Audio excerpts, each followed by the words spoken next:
Scale একটা মার্কেটে দিয়ে দিছে, স্টিলের, কাঠের, প্লাস্টিকের। এটারে যদি কমাইতে চাই তো কাটতে হবে, ঠিক না? কাটতে গেলে যেভাবে বানানোওয়ালা বানাইছে এরকম সুন্দর আর থাকবে? যদি বড় করে তো বাড়াইতে হবে, বাড়াইতে হলে জোড়া লাগাইতে হবে, আর একটার সাথে জোড়া লাগাই বড় বানাইলে ওইটার মতো সুন্দর। ঠিক আল্লাহর দেয়া কোরআন, রাসূল আমাদের স্কেল, আল্লাহ এটাকে সিল মেরে লাগাই দিয়েছেন, বাড়ানোর সুযোগ নেই, কমানোরও। اليوم أكملت لكم دينكم وأتممت عليكم نعمتي ورضيت لكم الإسلام دينا। পরিপূর্ণ হয়ে গেছে। দুনিয়ার সব সংবিধানের সংশোধনী আছে। একদল সংবিধান তৈরি করে আর একদল এসে বলে এটা পরিবর্তন করতে হবে, চেঞ্জ করতে হবে। এরা চেঞ্জ করে উল্টা পাল্টা করে আবার ঠিক করে, আর একদল এসে বলে হবে না, এটা বাদ দিয়ে নতুন ভাবে আবার করো। কিন্তু আমার আল্লাহ এমন এক স্কেলার সংবিধান দিয়েছেন, কিয়ামত পর্যন্ত যত লাইনের মানুষ, হিন্দু, বৌদ্ধ, ইহুদি, খ্রিস্টান, যদি সংবিধান মেনে চলেন, এরা দুনিয়াতেও বাদশা, পরকালেও বাদশা। দুনিয়াতেও বাদশা, পরকালেও বাদশা। আচ্ছা, আমার আলোচনা চলতে থাকুক নাকি? আর আপনারা হাতে একটা কাজ করবেন, জবান বন্ধ রেখে আলোচনা চলবে। যেহেতু মাদ্রাসা, আমি না বললে বলবে যে বিশাল ক্ষতি হয়ে গেছে। আপনাদের কাছে দায়িত্বশীলরা যাবে, আপনারা ব্যাগে কিছু দান করবেন, পারবেন না? না আবার নিয়ত করে ফলাইছেন যে অন্তত আজকের জন্য আর দেওয়া হবে না, অন্যদিন যদি সুযোগ হয়। হাতে হাতে দিবেন, কোনো আওয়াজ দিবেন না, আমার আলোচনা চলতে থাকবে। যারা দায়িত্ব আছে, ছাত্ররা, তোমরা চুপচাপ ব্যাগ থাকলে ব্যাগ নিয়ে নেমে যাও, চতুর্দিক থেকে, এক জায়গার থেকে না। নেমে স্টেজের পেছন থেকে কালেকশনের ব্যাগগুলো স্টেজে দিয়ে দিবে, কোনো ডিস্টার্ব যেন না হয়। তো কি বলতেছিলাম, এমন একটা স্কেল আল্লাহ দিছেন যেটা বাড়বেও না, কমবেও না। হিন্দু, বৌদ্ধ, ইহুদি, খ্রিস্টান যদি স্কেল মেনে চলে, বিনা হিসাবে জান্নাতি। আর আস্তে করে বলেন।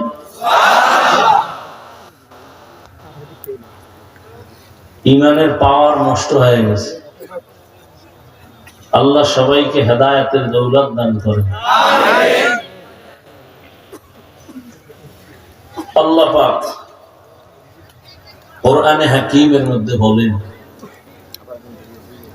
নবীজি বলেন, এই দায়িত্বশীলরা, দায়িত্বের জবাব দেওয়ার জন্য রেডি হও। একটা পয়েন্ট মনে রাখবেন, আল্লাহর আদালতে যদি কেউ হিসাবের জন্য দাঁড়ায়, জান্নাত পাইতে খবর আছে। কারণ আল্লাহর আদালত বড় মারাত্মক, ভয়ঙ্কর। যে আদালত বড় মারাত্মক আর ভয়ঙ্কর, সারা দুনিয়ার মানুষ সেখানে দাঁড়াবে। জমিন হবে কিয়ামতের মাঠ,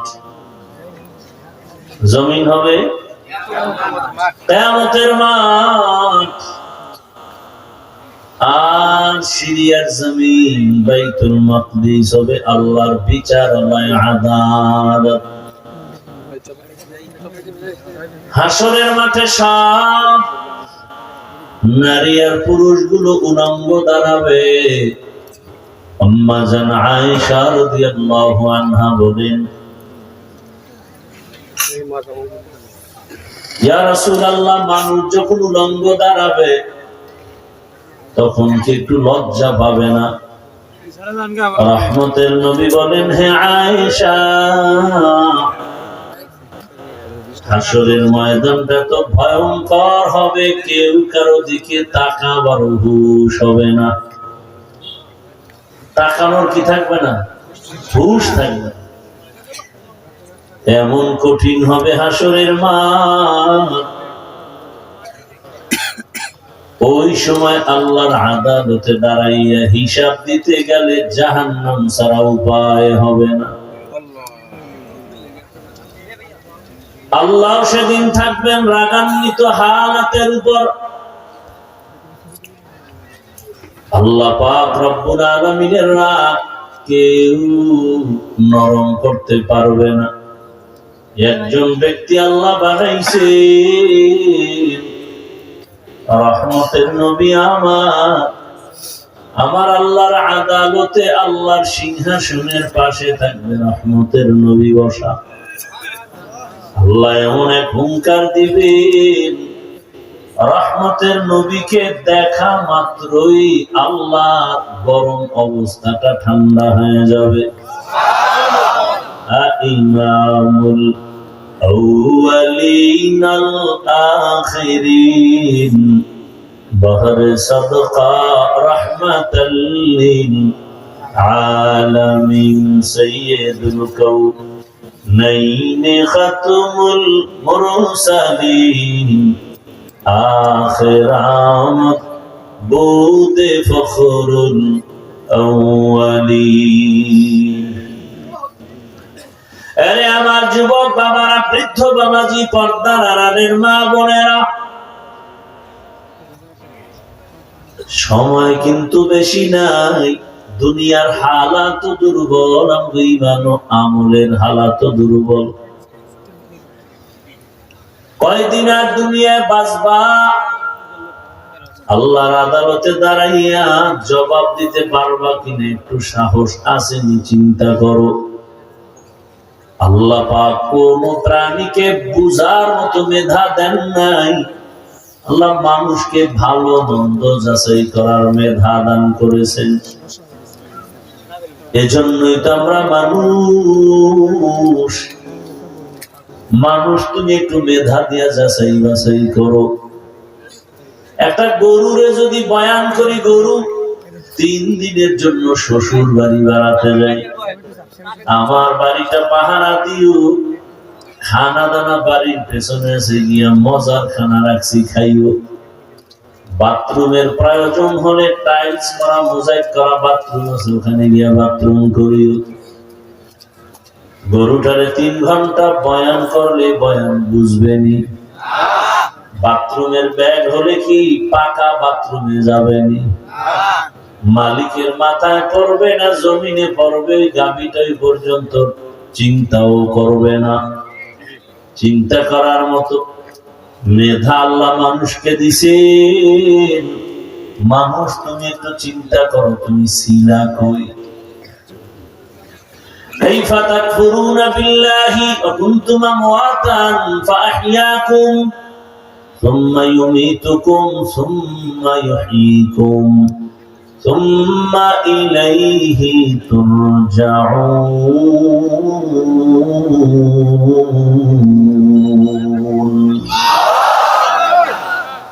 বাখা কুরআন কালামুল্লাহ বশনু কদিমাস্তি কদিমাস্তি নইনো। তুমি কিভাবে আল্লাহর নাফরমানি করো, অথচ তুমি আজকে দাবি করো আমি আব্দুর রহমান, কিন্তু তুমি জানোনি একটা সময় তুমি বলতে কিছুই ছিল না।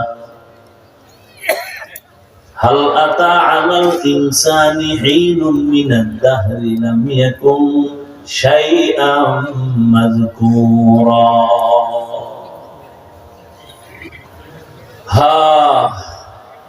আপনাদের কষ্ট হইতেছে মনে হয়? আমার কষ্ট হয়, এটা তো ওভার 100 সত্য। খালি আল্লাহর মহব্বতে আপনাদের ভালোবাসা নিতে আসছি। আল্লাহ বেজার হয় কিনা সেই ভয় আছে। না হয় এক তো অসুস্থতা কঠিন, আর এক ব্যস্ততা আরো কঠিন। সারাদিন মিটিং করলাম, শুক্রবার মাদ্রাসার মাহফিলে নিয়ে গেছে।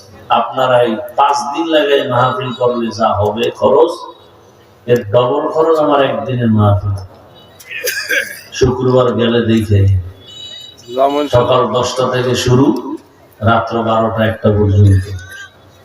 জুমার নামাজ মাঠে হবে, কি নিয়ত করা যায় না ইনশাআল্লাহ?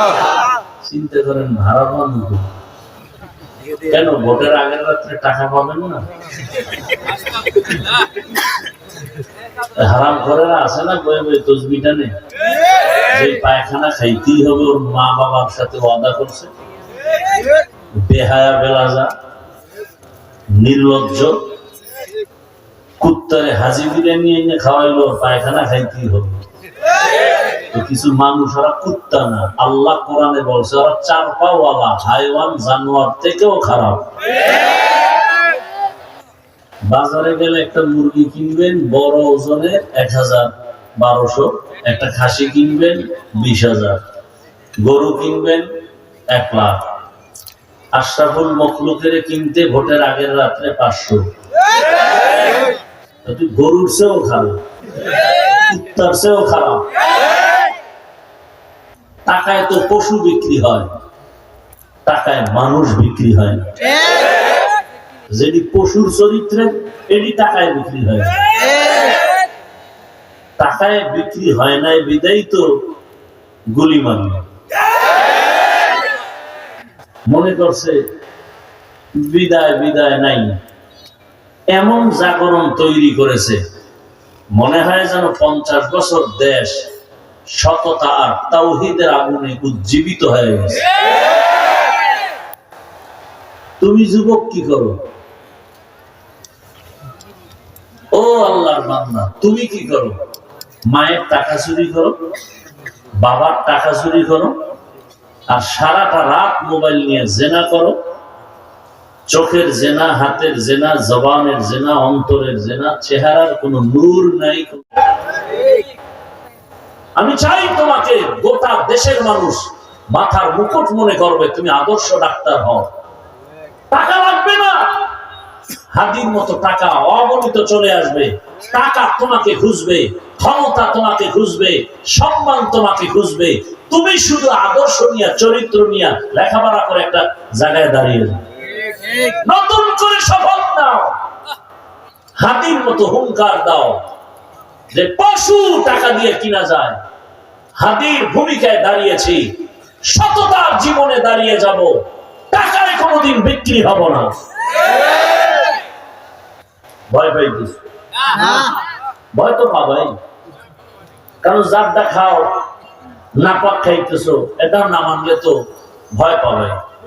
আর যদি নাপাক না খাইতে, যে না খেয়ে আলু ভর্তা দিয়ে খানা খাবো, ৩ বেলাটা ১ বেলায় ২ বেলা খাবো, ভাগ করে খাবো, কিন্তু কোন বেঈমানের কাছে মাথা নত করবো না। কারণ হারাম টাকা জানা সত্ত্বে হাতে নিব না, চরিত্র নষ্ট করবো না। গোটা দুনিয়া তোমার কদম চুমতে থাকবে। কবি নজরুলের গুণগান গাও, তোমার মতো মোবাইলে সারা রাত আকাম করলে কবি নজরুল হতে পারতো না। আফসোস, আমি এই বয়ান করতে আসছি। তুমি ডাক্তার হও, ইঞ্জিনিয়ার হও, ওসি হও, ডিসি হও, এমপি হও, মেম্বার হও, আমি সেই বয়ান দিতে আসছি। ওখানে থেকে তুমি আমার আল্লাহর রাস্তা আগায়, ওখানে থেকে তুমি রসুলের মালা গলায় লাগো, সেই পরামর্শ দিতে আসছি। আল্লাহ হেদায়েত দান করুন। আমার বিরুদ্ধে আন্দোলন করবে, আমার কপাল কিছুটা ভালো যে আমার কথাগুলো শুনতেছো, রাগ করো না, এটা আমার কপাল ভালো, আমি বলতে পারতেছি। আর এই কথাগুলো আমরা না বললে কে বলবে? পৃথিবীর তোমাদের আপন একমাত্র আমাদের উলামায়ে কেরাম ছাড়া আর কেউ নেই।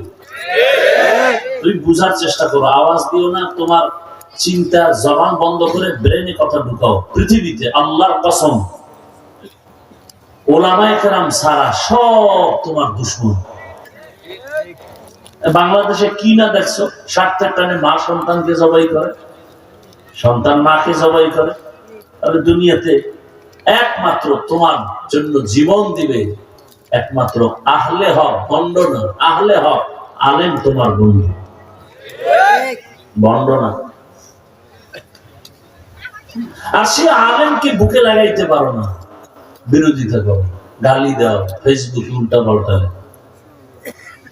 অথচ আলেম নিজের বাড়িঘর বউ মাইয়া সব বাদ দিয়ে উম্মত নিয়ে দৌড়াচ্ছে। সবাই তাবলীগওয়ালা, পীর সাহেবরা, মসজিদের ইমাম খতিবরা, আমরা দৌড়াচ্ছি দৌড়াচ্ছি দৌড়াচ্ছি। কঠিন বল, সবার একই আওয়াজ, রসুলের আদর্শওয়ালা হও, ব্যবহার ভালো করো, মাকে কষ্ট দিও না, বাবাকে কষ্ট দিও না।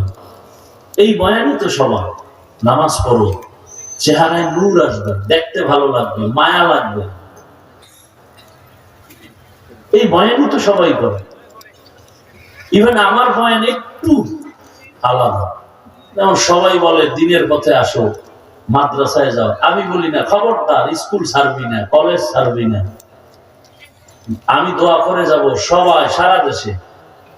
আমি চাই আমার দেশে মাওলানা বানানের বয়ান করতে তোমাদের কাছে আসিনি। তোমরা স্কুল কলেজ বাদ দিয়ে মাদ্রাসায় যাও, সে বয়ান করতে আমি আসি নাই। ও বয়ান করার বক্তার অভাব নেই। যেই বয়ান করার বক্তার অভাব আছে, যেই পয়েন্টগুলো, সেগুলো আমি বলার অপেক্ষা করি, চেষ্টা করি। বলতে গিয়ে ভাষা একটু গরম হয়, সেজন্য ক্ষমা চাই। কাউকে আঘাত করার জন্য আসি নাই, বুকে লাগাবার জন্য আসি। আমি একা জান্নাতে যেতে চাই, আমি তোমাদেরকেও নেওয়ার পরামর্শ দিতে আছি। আমার দেশে মাওলানা, মুফতি, মুহাদ্দিসের অভাব নেই। আমার দেশে আদর্শবান ডাক্তারের অভাব, আমার দেশে আদর্শবান ইঞ্জিনিয়ারের অভাব, আমার দেশে আদর্শবান প্রফেসরের অভাব, আমার দেশে আদর্শবান ওসি, ডিসি, এসপির অভাব। আমার দেশে র্যাব, আর্মি, পুলিশ, বিডিআর এর অভাব নেই, বাট আদর্শবানের অভাব। আজ আমার দেশের থানা, জেলার সব ওসি, ডিসি, এসপি 5 ওয়াক্ত নামাজি হলে কোন সুদখোরের থেকে ওয়াজের অনুমতি আনার জন্য কোন আলেমকে দৌড়াতে হতো না। আবার কাউ স্বাধীন করছি, জুলাই স্বাধীন, স্বাধীন করলে আবার কেন মানুষের পেছনে দৌড়াতে হবে? কোরআনের বয়ান করব, মানুষকে সঠিক কথা বুঝাবো। র্যাব, আর্মি, পুলিশ বেতের বাড়ি দিয়া সরকার একটা খাইয়া যা পারে না, এদেশের আলেমরা তার থেকে বেশি পারে মায়ার বয়ান দিয়ে। কত ডাকাত, কত চোর, কত মদদি, মদের বোতল ফেলে, নেশা ফালায়া, চুরি বাদ দিয়া, ডাকাতি বাদ দিয়া 5 ওয়াক্ত নামাজি পাগড়িওয়ালা হয়েছে।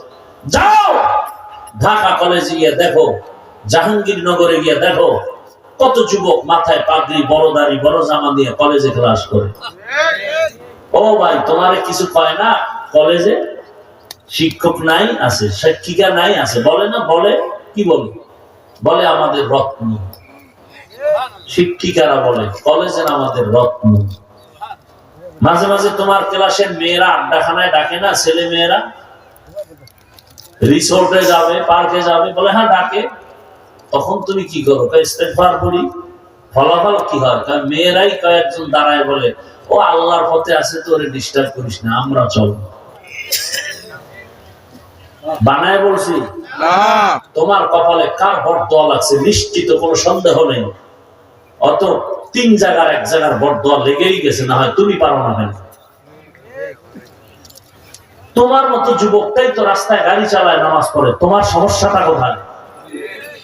তোমার জেনারেল লাইনের যুবক তো র্যাব, আর্মি, পুলিশের চাকরি করে, নামাজি, দাড়িওয়ালা, তুমি পারো না কেন?